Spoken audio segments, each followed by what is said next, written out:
Hello and welcome in one of the best streamers in 2024. Sup. I am there, yes, I am there. And also, by the way, Madame Karen and Jeffrey, stop hiding in this jungle thing. You actually, I seeing you guys. I'm seeing you guys. Stop doing that. Hello, and hello to all of my beautiful viewers and beautiful subscribers. We gonna make podcast 3, and we're gonna speak about actually Trackmania again. We're gonna speak about the wrestling, and this time we're gonna speak about something that we never talked before. So let's go. So let's just talk about this video that you're seeing right now. I'm playing my first round in TTC. This is actually the Tomsen Edition that happened in 16 November 2017. You know, that was super while ago. It is what it is, but yeah. And like you see, my first round is pretty chaotic, a lot of mistakes because you doesn't know the map. That's the nature of TTC. You doesn't know the map. Of course, you're having like the warm up that actually takes you like 15 seconds or 20 seconds, but you doesn't know anything. I mean, you know the first turn, second turn, but that doesn't matter because he doesn't know the turn 3, 4, 5, 6, 7, 8, 9, which are very important in this map. So yeah, I really apologize about these glitches that actually I can't do anything right now with them. Actually, at that time I received actually set up from the idiot that actually he kind of like he have no clue or no idea how to properly set up the settings in OBS Studio. You know, I mean, it's kind of like, half of my mistake that actually I believing in this fucking idiot, but, whatever. I mean, it happens, I move on, it doesn't matter really. The key factor actually of this actually, random lags on stream and the, glitches and the wrong, setting for OBS was also, like, the server also was really unstable actually. Just like the admin of the server, actually, he was kind of like probably doesn't give a shit to actually make the better server because, his actually excuse was just basically because, actually people having actually, bad internet that they're still playing TTCs, and this is actually his excuse. I mean, okay, that's actually very unprofessional, first of all. Second of all, if there's a problem with internet connection with other players, so what's the point of making TTC then? So for me it was kind of like big red flag to me. It's, it doesn't make any sense to me. If there's a problems actually with this, like with the internet connection with some other players, then what's the point of making TTC then? I mean, we just have to make some tournament when everyone just like feeling comfortable, doesn't have any lags. But they doesn't care about it. They just like basically care actually how many people they're gonna get in TTC. And yeah, that was their mindset at that time. Actually, right now it just basically, I mean, nobody really care about playing TTC because, I mean, they're playing actually the Cup of the Day in Trackmania 2020. So like nobody really cares about TTC anymore. I mean, yeah, there's some like probably like hardcore fans of TTC, but I mean, it's really doesn't really matter because Cup of the Day basically is just like beat everything, to be fair. What TTC have, actually what is actually problem TTC have, and eliminate them. And I want to say actually that this lags also happened when I was actually not streaming. So actually some people really can't fix their internet. I mean, I understand, but I mean still you can just like, I don't know, just like put a little bit of work, instead of just like being like, I don't care, I'm gonna play it with shitty internet. I mean, my internet was actually pretty good. I mean, the only thing was just bad. There was just like the lags of the server and the lags and the like, just like some people doesn't like to care, which just sucks. But I mean, oh well. And this is what actually ruins this community. This type of mindset. When this actually, marks, kids, whatever you're gonna call them nowadays, they're gonna learn. I'm just waiting for the answer. I remember one thing actually, and this is one of the most funniest, hilarious scams that I ever seen in my life in Trackmania. And that was actually before the Flow State Cup that was actually organized by Korean. And there was a message actually from Magorian actually through MailMe, who is just like just sharing the message from Magorian, because I don't know, Magorian probably was actually too chicken to actually ask, whatever, you know. But Magorian said that actually he wants help from Trackmania community because his dog having health problems. And at that time, I don't really care if he just actually set up the GoFundMe page. Maybe that was the GoFundMe page. Maybe that was not. I mean, I don't care. But like this type of move is just basically like give me the money type of stuff. It's really like it's so wrong. It's really like it's a scam. Like this. I mean, it's a good thing because probably like most of the normal people are kind of like, no, we're not gonna give you money. I mean, this guy was in the LAN events. So what did he did with all this money that he win in the LAN events? So he basically just actually spent all this money. So how stupid you can be? It's so funny, man. It's just like I will remember this forever, man. That was actually the most hilarious scam I ever seen in my life. The last thing about this hilarious scam was that actually I remember that actually some stupid idiots probably pay for him, including probably his actually his old friends that actually backstabbing him all the fucking time. But I mean, whatever. I mean, if you wanna live in this type of environment, this type of community, I mean, okay, it's your problem. I mean, I'm not gonna help you. I mean, I will just watch eating popcorn, just like basically just watching how your boat is basically sinking. It's always nice to see there's actually some normal players also that they also doesn't believe in that shit, just like me. So it's also nice to see that. I remember there was actually the virtual and Magi. They also was kind of like also they having this what the fuck moment, and yeah. But another hilarious thing is just MailMe actually defending Magorian, and that was actually some sort of like one of the most important thing in life. It was not. It was just scam. Actually, he doesn't probably still realize these years, but I mean, it is what it is. Manchild defending Manchild, man. It's so freaking awesome, man, to see that. It was so hilarious, so entertaining. So yeah, I mean, it was really funny. Well, if you want to talk about the empathy, then you're a hypocrite because the guy cheat you. And the last words about this will be just, I would say this. I'm gonna repeat it once again. Everyone can set up GoFundMe page or like any other actually page and actually just lie about everything and the marks will believe it. Now we're gonna speak about the wrestling and we're gonna speak about Russo or Cornette. Who's better? I would say Russo. Believable storylines.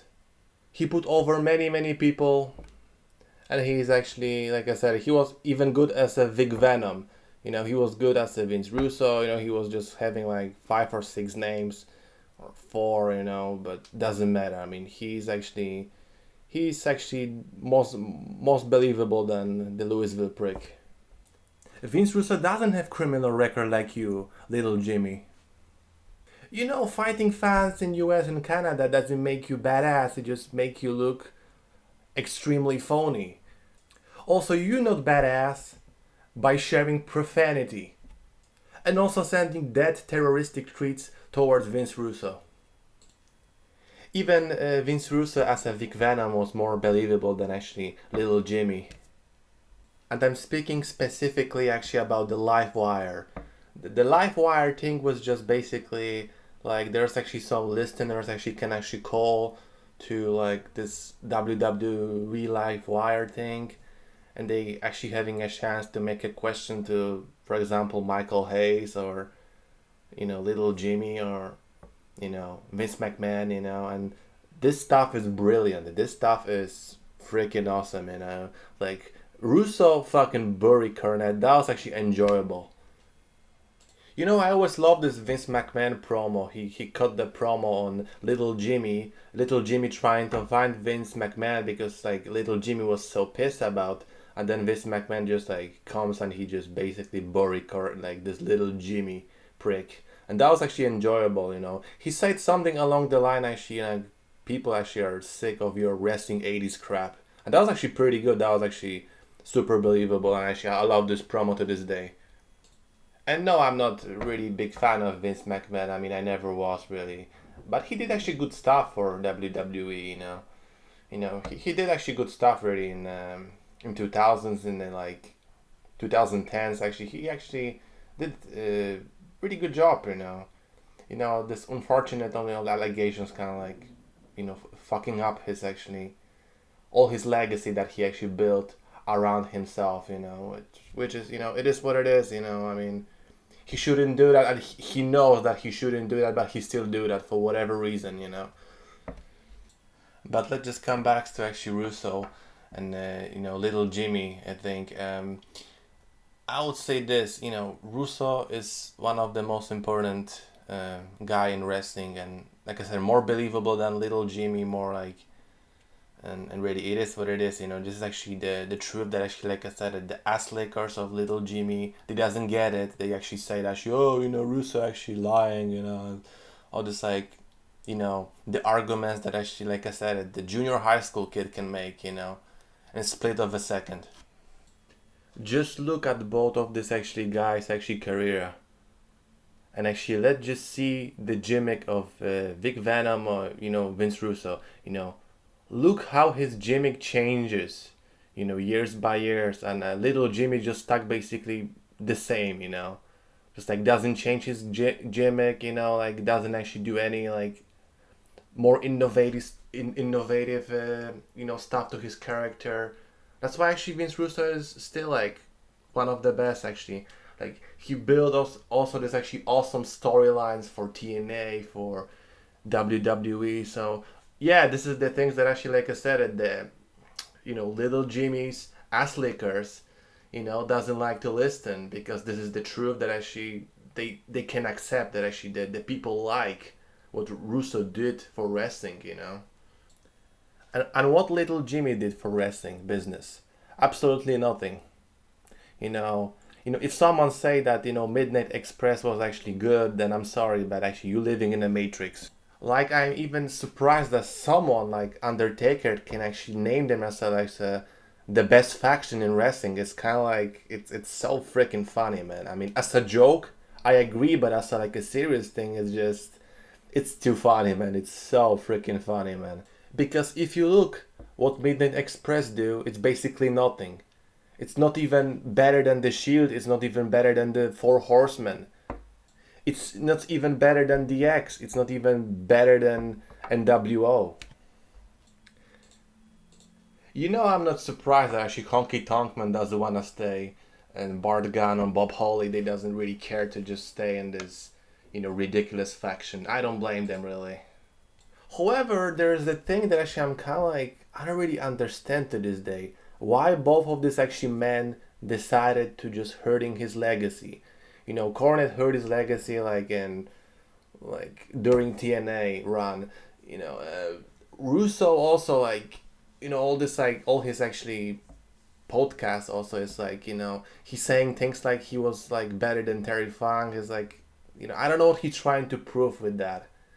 I mean, so like some idiot's gonna click on video. This is actually what he's doing. I mean, okay, but it's cringe. There's a million ways to actually attract your subscribers, your listeners, instead of just like stating that you actually, I'm better than him, I'm better than that, I'm better. And this is like I said, it's just like a fucking like very like an old fashioned fucking like fucking like talking that actually it's supposed to die really. I think around this actually people when I say all this actually little Jimmy's ass lickers, there's actually some more humble people there, and I hope they just kind of like figured out that actually there's actually no reason to listen to someone who is that negative, and actually just like he just attracting the marks, attracting the, and the thing is Russo also doing that. I don't know why he's doing that. I mean, yeah, the money thing, blah blah blah, but I mean, it's like, so it's like, money is more important than your legacy, really. So actually, all legacy that you built since the 90s, it just basically like will be like gone because you decided to just like making money in internet podcast that really like only Mark's listening really. You know, I'm gonna predict the future.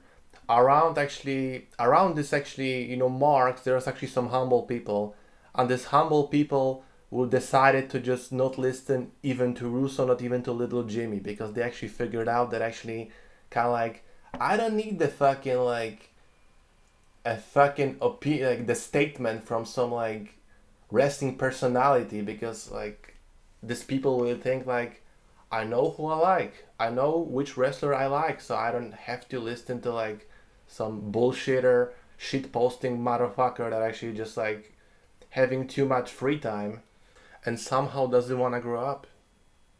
So ending this street actually, you know, Russo is just better actually. Not like light as I had, but he's just like a bit like 100 miles. He's better than little Jimmy. You know, I don't care about actually, you know, the Russo comments that actually he's better than this or that. It's just like, it's a perfect way to hurt your legacy, you know. So actually, you know, this actually my friendly suggestion to just stop really do that, you know. It's really like I said it's probably good if you do that in the first time, but actually if you're repeating this for like billionth time, it's kind of like it's just like people rolling eyes. It's kind of like, okay, he's actually starting his fucking bullshit, you know. But nobody is better bullshitter than little Jimmy from Louisville. Okay, now we're gonna speak about the Olympic Games broadcast problems. You know, I don't really understand it. What Eurosport and you know all this actually other actually, you know, channels actually trying to prove really. This is actually really disrespectful and very unprofessional what they do. You know, I wanna watch volleyball. I don't want to actually buy your fucking Max bullshit. Okay? I don't want to fucking buy any subscriptions. No, I'm not gonna pay you. Because I don't respect you, don't respect me. Okay? So put your actually boring skateboarding, surfing fucking bullshit actually in your fucking Max subscription. If someone wants to watch this, go and pay for this. This actually new sports, and this new sports have to be paid. The volleyball actually having more history, is more interesting, is better for every Olympics. And actually this is actually disrespectful because no everyone have the money. So actually start to respect the people, because people gonna run away from your politics that you fucking doing. I can understand the swimming, okay, that's fine. But actually skateboarding, surfing, or fucking like some breakdancing fucking bullshit. It's supposed to be in this fucking Max subscription. Trash shit. Really. So Mr. Eurosport, all this actually fucking sports channels actually. Please wake up. This is actually a wake up call for you. Just wake up and stop fucking showing the stuff that actually are not even supposed to be called a sport, really. If you wanna call this sport, then you know, first of all, you have to see a doctor like real quick. Now I'm gonna speak about opening ceremony. That was actually brilliant. Actually, France actually organized, well prepared, a good job actually, and France also actually poking fun on all these haters that are actually hating the internet, because that's what actually France do it. To piss you off, and they make huge success because you clicking right now, you watching this ceremony, and they actually gaining money. You think that all this actually organizers give a shit about you? No, they just laughing at you because you give them a money, because you watch the opening ceremony, you give them a money, and now actually you can say whatever you like, and you know your arguments are worth a shit. All these spots was actually planned, you know, saying that, oh, it's a controversial spot. Yeah, it was controversial spot, and yeah, they actually make money. Actually, they have an advantage of you because you actually, like I said, you're just Mark, and actually they're so happy that you give them a money for free, basically for free. And all this LGBT stuff, fashion parade, also there's actually these dancers, all this stuff, it was brilliant, it was awesome. You don't have to like this, but you have to respect the people that actually put huge amount of effort to just like put this actually amazing show. You have to do that. You don't have to like it, but you have to respect the people who put huge amount of effort. So all the marks who actually running their mouth, you can run your mouth whatever you like. You just making France happy, you know. Not only that, but also you make France richer. However, the ending ceremonies was actually pretty bad. Like I said, some of the spots was actually very weird, and I don't really understand them. Actually, I don't know what artist trying to say to me. I understand you have some ideas, but actually that was kind of like not only over the top, but I was actually, like I said, some of the spots was just ununderstandable. They're really ridiculous. I think opening ceremony actually was actually planned much better than the ending ceremony. It's just actually I don't really understand the whole actually. And there's some girl that actually just like singing like some like actually fucking I don't know drunk cat or something. That was actually kind of like I don't really understand that. The other acts actually some bands that actually kind of like I don't really I don't really understand them. I mean, Red Hot Chili Peppers is just the stuff that actually, I can listen to one song and actually I don't care to listen to another song really. So yeah. Nothing against Red Hot Chili Peppers, Nothing against actually. These guys are legends. These guys are actually brilliant, amazing musicians. They're like legends actually. I think they will have actually 40 anniversary soon or maybe 30 anniversary. I mean, it's amazing actually be on many years on stage actually and still performing, still actually giving 100% effort, and it's awesome. The other thing that happened in during ending ceremony was just like the girl singing from playback. There was also some guy also singing from playback. There were some, of course, the bands that I don't really understand really.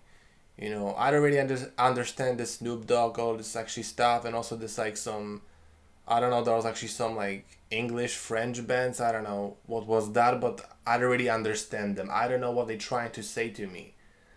Like if they're actually trying to say, you know, the same shit that they, some other bands actually said in 70s that I'm gonna say fuck you to all of these bands. Music needs something innovative. Music needs something fresh, something astonishing, something like crazy. But this is actually fucking soft shit that actually I don't know, maybe attracting like I don't know, the Swifties. We're gonna change the topic. We're gonna speak about this downfalls videos, and I wanna say this: all these downfalls videos are just bunch of lies. Just like basically, because you doesn't like someone, you're gonna actually, create the false narrative, actually, and just like bunch of lies. Like I said it, and it's really crazy that actually this type of videos actually having huge amount of views. It's just like for like this is actually like hater zone. It's like this is actually family friendly hater zone. The bigger problems actually is actually this people watching this and clicking these videos and making the guy who make this video actually you giving the free money. You just giving him free money. It sucks. You know. That's the real downfall right there. Downfall of world. None of these videos are actually attracting. One of the best racing series will be MotoGP and World Superbike. And you can't find this in F1, F2, F3, NASCAR, IndyCar. You can't find this, because sometimes it's just, strategy, all this actually fucking calculating bullshit. And in MotoGP, World Superbike, British Superbike, any other bike series, you can having this intense fighting, intense overtaking, like huge amount of action happening. You will never find this in F1 in any other series. that type of intense stuff. You know, the only minus is like the manufacturer's mistakes. They signing wrong people. You know, that's kind of like I said, the popularity of the sport is like can be bigger, but like I said, they wanna sign some guy that actually, like I said, he might actually do pretty well in Moto 2, but unfortunately in MotoGP he's just like he's disaster. Unfortunately, he can't really perform good. You know, like what's happened to Nakagami? I mean, Nakagami in Moto 2 actually was competitive. You know, maybe it was not like you know Rossi was in 250s, or like you know Marquez was, but I mean he kind of sees some competitiveness right now. I can see this competitiveness, and you know these people will be like, oh, it's a mistakes of the bike, you know, it's a wrong bike, you know. But look at the Pedro Acosta. Acosta is just, you know, he unfortunately proved that actually Augusta and Paul actually they doesn't do a really good job with this bike, and he's just like pushing all the limits of the bike, and he's actually super high in the standings, you know, unlike Augusta, who is just like I said, he was actually big hope, big like, you know, the guy that might be just like fighting for the in top tens, but he's just like struggling, you know, this year, and yeah. So I really hope that actually these manufacturers learn a bit and stop actually signing someone after the one race. It's kind of sucks. It basically tells you nothing. You're gonna sign the guy who actually finished in the fucking 16th place, and you already sign him in Ducati. That's the biggest mistake you ever did in your life. They doesn't probably realize that. You know, it's, you know, the guy that I'm speaking right now is Ferdinand Deguire, who's just, I don't know, he's not consistent. I mean, Sergio Garcia is supposed to be in Ducati, not Ferdinand Deguire. He doesn't do that good, unfortunately. You know, he was doing amazing previous season, but right now he can't keep up with the consistency. You know, in 2018, during the season, they decided to sign contract with Fabio Quartararo. I was like, holy shit, I mean, this guy is not even, like, I think this guy was basically outside of the top 10. So I was like, what is Yamaha doing? I mean, you're just giving a chance to a guy who's just like struggling to finish his races in like top 10s, and then you're gonna give him a chance. It's, you know, I was kind of like, you know, this guy will be just like probably furious, just like still like preferably like very pissed, you know, that actually, you know, he can fight for the win. But actually surprisingly in 2019 he was like, he did a great job in MotoGP. That was his actually good year, you know, awesome year, you know, good consistency. He actually showed better consistency than in Moto 2.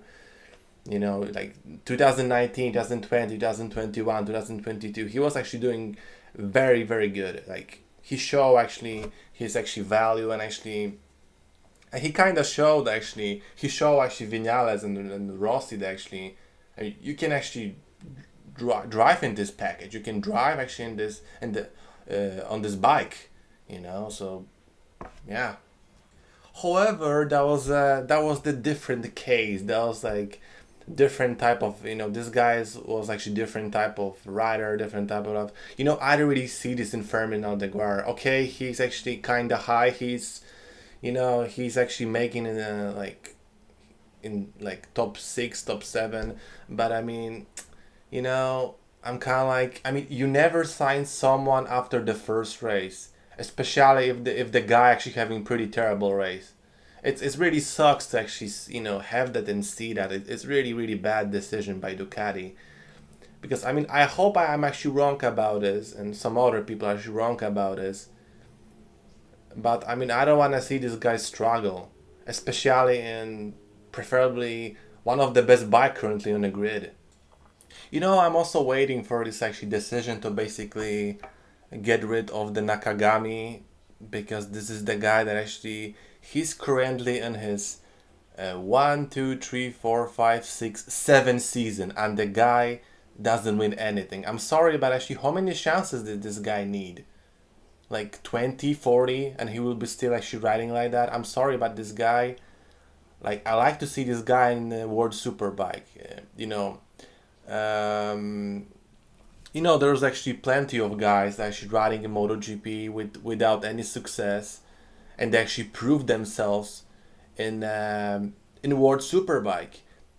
Bautista. I mean, in Bautista case, I mean, Bautista can finish in like top tens at least. I mean, Bautista can actually have some great consistency. I mean, okay, he doesn't win any races in MotoGP. Okay, he was having podiums. Yeah. But I mean, he can show that actually he can drive the bike. He can show actually he actually having character. He having actually this persona, and it's good to see actually he just like probably just I'm trying to find the word like he just like I feel like he reborn in the World Superbike. I mean, let's just see his 2019. I mean, was like okay. I think Ria actually is in a big trouble. Jonathan Ria is in a big trouble because I mean Bautista like can do freaking amazing job. I mean, and he actually can be super consistent. And actually he show amazing job. He was actually like he's still competitive. He's still actually fighting for top position. So actually it's awesome that he kind of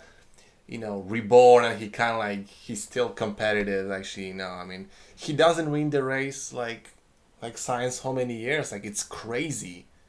Like his last win actually was I don't know, like 2009, 2008, and then he win in 2019 in World Superbike. So it's crazy how many years he was not winning any races, and then he finally did it. That's actually the best feeling. Actually, not winning 10 years is just like it's crazy. It just like sometimes you just basically question yourself if this is like I want to just ride another season with just basically probably similar results. They like people questioning themselves actually if there's actually no results, and kind of like okay, maybe I should give up, maybe I just maybe just find some other hobbies in my life, or maybe just basically racing for fun, or like for money, or like all this all this stuff, or for championship. Let's just now talk about the Toprak. I mean, let's just look at this actually first season.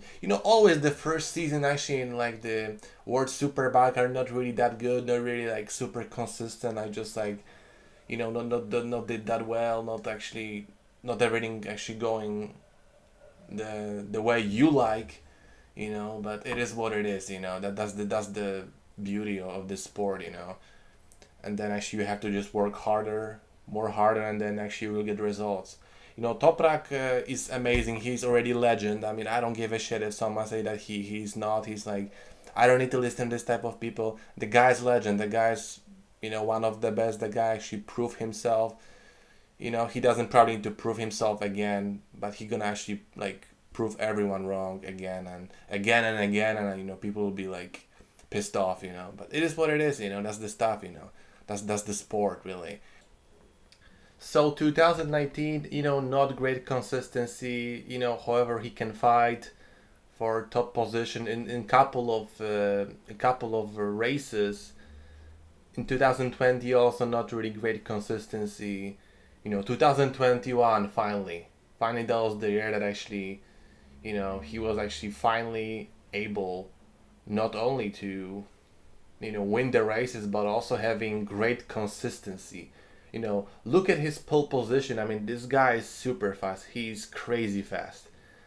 You know, of course, 2022, Bautista actually starting to again actually doing amazing job and actually driving super fast.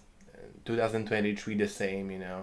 And 2024 looks like it. Toprak will might do it. Might actually be actually second time world champion. I mean, like I was kind of like really curious and really actually kind of like interested because BMW in 2023 was pretty bad. I mean, Michael van der Mark, Redding, all these guys who was driving for BMW, they're kind of like that's not it really. That's like Toprak might just make mistake, because I mean you see that happen like Rossi go to Ducati, it doesn't work really. Lorenzo go to Honda, doesn't work. I can go on and on and on. And looks like Toprak doing that. Toprak is unstoppable. Toprak is in top form. Like nobody can reach him. So the MotoGP manufacturers will be really stupid to not get him. This guy is a talent. This guy is a legend. This guy is a veteran. This guy is like have everything to fight with Banaya, Martin, Marquez. All these guys. So I'm just waiting for the day when they just gonna get Toprak for MotoGP. Now I'm gonna speak about weird decision by F1 bosses. I don't understand Haas team. I don't really understand. And I understand signing Ocon. Ocon actually can be super competitive. He's gonna win every race in 2025. But signing Oliver Berman is one of the biggest mistakes you can ever did to yourself. You're just killing yourself in the foot. It sucks to see that.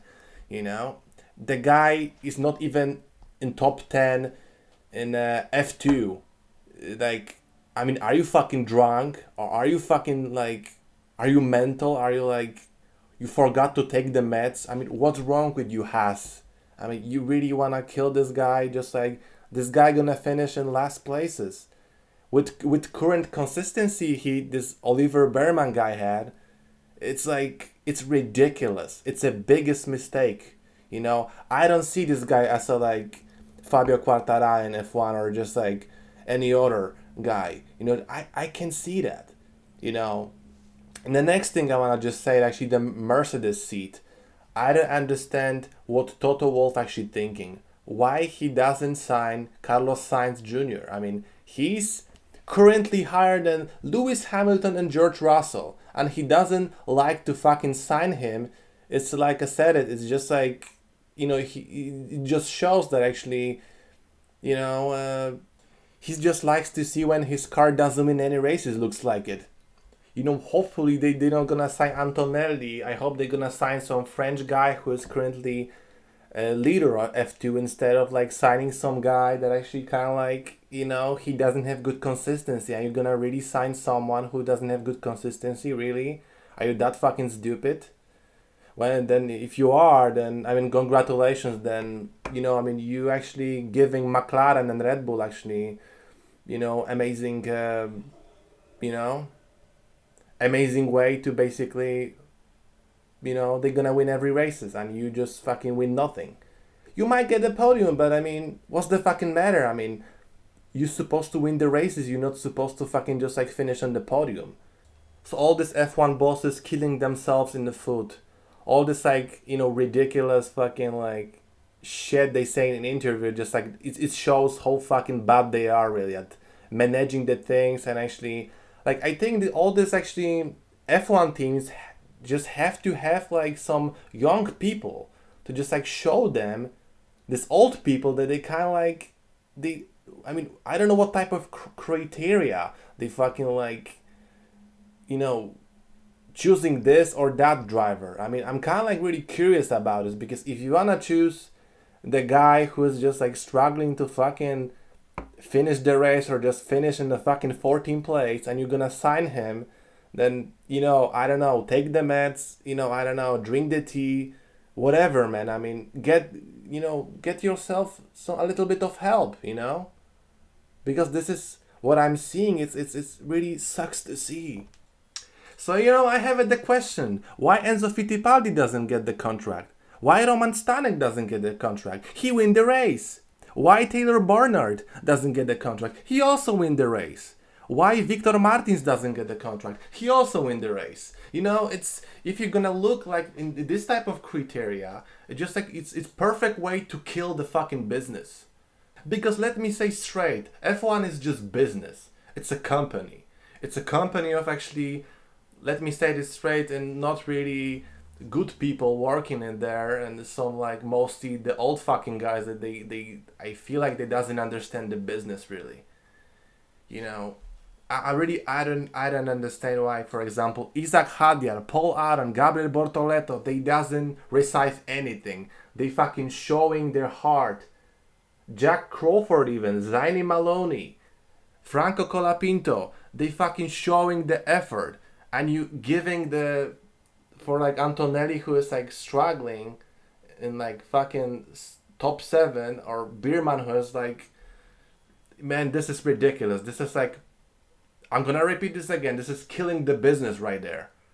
Perfect way to kill the business. Seems like Red Bull kind of having big problems, even though Verstappen is still leading in the standings. You know, there's actually, you know, many people leaving Red Bull. You know, and you know that might lead Verstappen to basically also leave them. You know, it sucks. You know that actually, you know, there's actually huge success, and you know Horner, all this actually other guys actually doing very bad job. Because if you wanna keep the best people, just fucking keep them. Don't make them just leave. It's killing your team. You basically killing your team with that type of weirdo mindset. Why did you do that? You know, I'll be not surprised when Verstappen just, you know, gonna say, you know, fuck you guys, I'm like, I'm fucking joining other team. Because, I mean, you just, like, starting to fucking act like amateurs. It sucks to see that, yeah. It also sucks to see that from fan perspective. You know, also, I don't really understand the, you know, Carlos Sainz Jr. decision. I mean, he should wait it actually a little bit of more.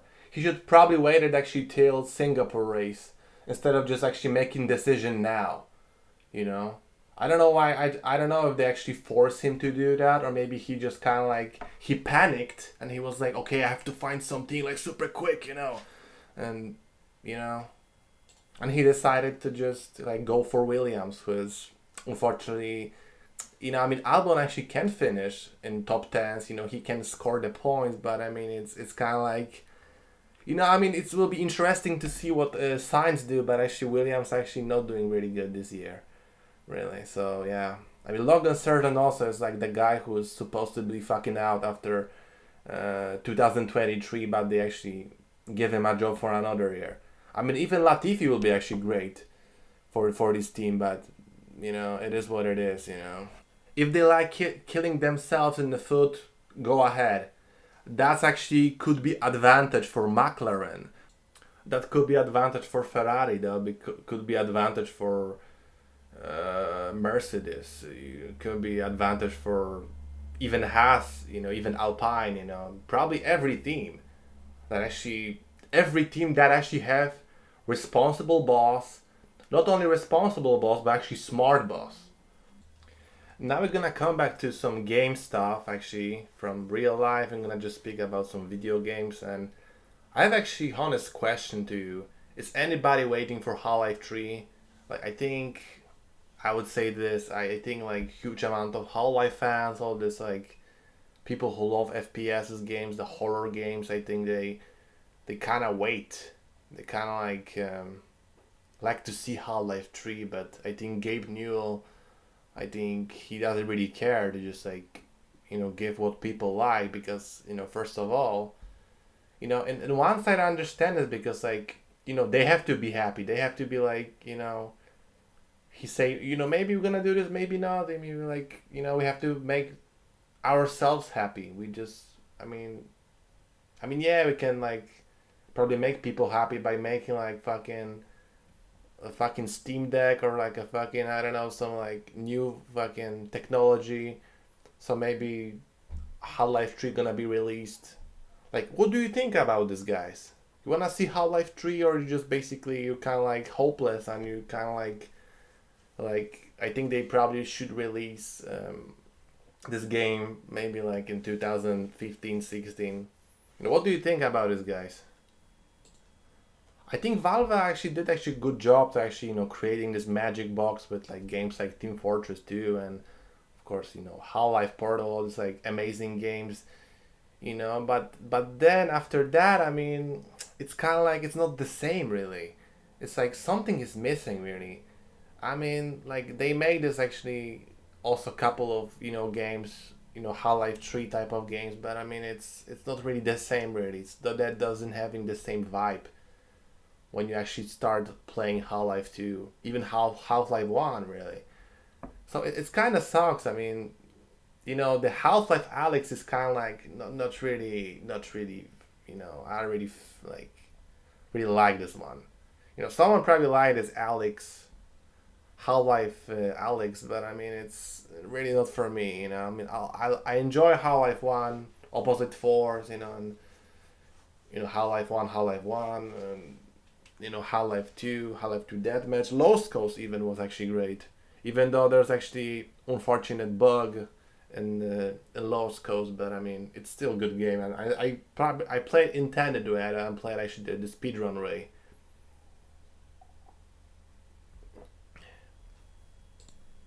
But yeah, I mean, I hope they're gonna make Half-Life really, and just like I said, I wanna wait actually. I hope they're not gonna put an Unreal Engine, or just like maybe just gonna put in the Source Engine, but I like to with some modifications, some like interesting stuff. Now we're gonna speak about the racing games, and I would say this Gran Turismo remain one of the best racing series game. It's one of the best. One of the best. It's awesome, man. Every Gran Turismo 1, 2, 3, 4, 5, 6, 7, and of course Gran Turismo Sport are one of the best games by Polyphony Digital. It's one of the best games. I love it. It's one of the best. I mean, Forza can beat Gran Turismo. There's also amazing games like Assetto Corsa Competizione, Automobilista 2, but I would say Gran Turismo will remain one of the best games. There's no better game than that. You just can't beat this game. One of the best games. Nobody, and no even FPS games are better than racing game. I mean, there's amazing FPS games. I love it. Conflict End Ops, Counter Strike, all this, Call of Duty, all this like amazing FPS shooters. But I mean, like I said, this racing game is unbeatable. Like, go and check out, go and play it. It's one of the best racing games, really. And doesn't matter if you choose like the first, second, third, fourth, fifth, sixth, seven, or sport. It's one of the best games. You can do the sim racing setup in Gran Turismo 3. There's the settings actually for every your car. You can just set up the car like in real life. You can set up this in Gran Turismo 3. You can set up this in Gran Turismo 4, 5, 6, 7 in sport. Of course you can do this in Gran Turismo 2 and 1, but like you can't do actually the sim racing type of setup in Gran Turismo 1 and 2, because I mean the graphics and like all this, like there's not many really settings really. So yeah, it is what it is, but yeah, that's the stuff, man. That's the thing. So yeah. Soon I'm gonna buy actually Gran Turismo Sport and 7. I will enjoy playing these games actually so much. So it will be really really fun. So yeah. Okay, so I will be actually ending this, and actually you see actually my amazing mistake that I did was actually pretty smart decision by me, that actually I'm decided to crash actually in this turn. This is the section that actually preferably nobody even crash. So that was actually, like you see, a very smart decision. Actually my crash actually was actually a PogChamp, KEKW. I don't know how this you're gonna call this. I mean, you have actually probably more knowledge about this actually emotes in Twitch, because you're sitting actually 24/7 in Twitch, right? Yeah, that's what I thought. So actually, yeah, and another mistake that I did. And yeah, actually, I'm gonna end actually this amazing podcast. Actually, one of the best podcasts you ever heard. So yeah, I'm gonna comment on my run. I'm commenting currently, and yeah, it's just like I said. I even actually had on. Actually, I was like, I was like, preferably, I was actually realized that actually, yeah, I think I will be out. So thank you guys for watching. Actually, one of, like I said it before, one of the best podcasts. Actually, everyone watching this actually in their couch, in their, I don't know, in their actually mansion, in their, I don't know, like some crazy place that actually, nobody actually was there. So yeah, thank you guys for supporting. Thank you guys for watching, giving me the views. Actually, that actually gives me a huge amount of money. Actually, that actually I might actually buy myself actually super expensive house. So it's actually very nice of you.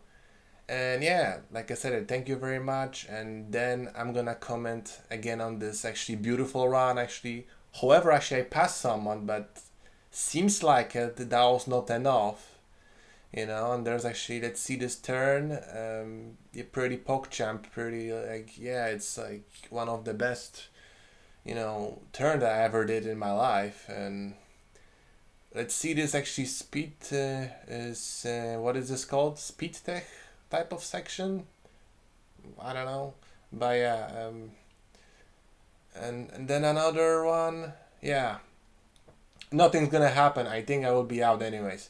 So thank you guys for watching. It was actually really fun with all of you. So yeah, I'm gonna actually make another actually podcast actually when I will have actually more time.